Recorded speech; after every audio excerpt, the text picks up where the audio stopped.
చేసిన చక్కని నటి.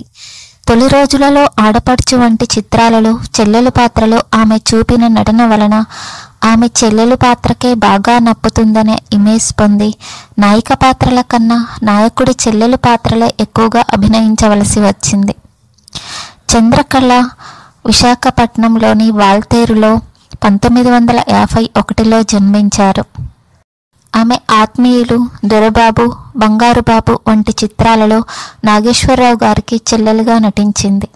తెలుగు, తమిళం, కన్నడ, మలయాళం భాషల్లో కూడా ఆమె ఎన్నో చిత్రాల్లో నటించింది.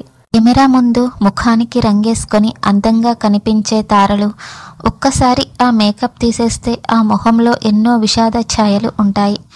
ఓ సినిమాలో క్యాన్సర్ పేషెంట్గా నటించి చివరికి అదే వ్యాధితో కన్నుమూసింది. అది కూడా కేవలం 49 ఏళ్లకే. ఇప్పటి చేసిన చక్కని నటి. తొలి రోజులలో ఆడపడుచు వంటి చిత్రాలలో చెల్లెలు పాత్రలో ఆమె చూపిన నటన వలన ఆమె చెల్లెలు పాత్రకే బాగా నప్పుతుందనే ఇమేజ్ పొంది నాయిక పాత్రల కన్నా నాయకుడి చెల్లెలు పాత్రలే ఎక్కువగా అభినయించవలసి వచ్చింది. చంద్రకళ విశాఖపట్నంలోని వాల్తేరులో 1951లో జన్మించారు.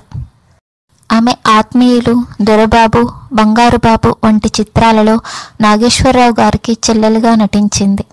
తెలుగు, తమిళం, కన్నడ, మలయాళం భాషల్లో కూడా ఆమె ఎన్నో చిత్రాల్లో నటించింది. కెమెరా ముందు ముఖానికి రంగేసుకొని అందంగా కనిపించే తారలు ఒక్కసారి ఆ మేకప్ తీసేస్తే ఆ మొహంలో ఎన్నో విషాద ఛాయలు ఉంటాయి. ఓ సినిమాలో క్యాన్సర్ పేషెంట్గా నటించి చివరికి అదే వ్యాధితో కన్నుమూసింది. అది కూడా కేవలం 49 ఏళ్లకే.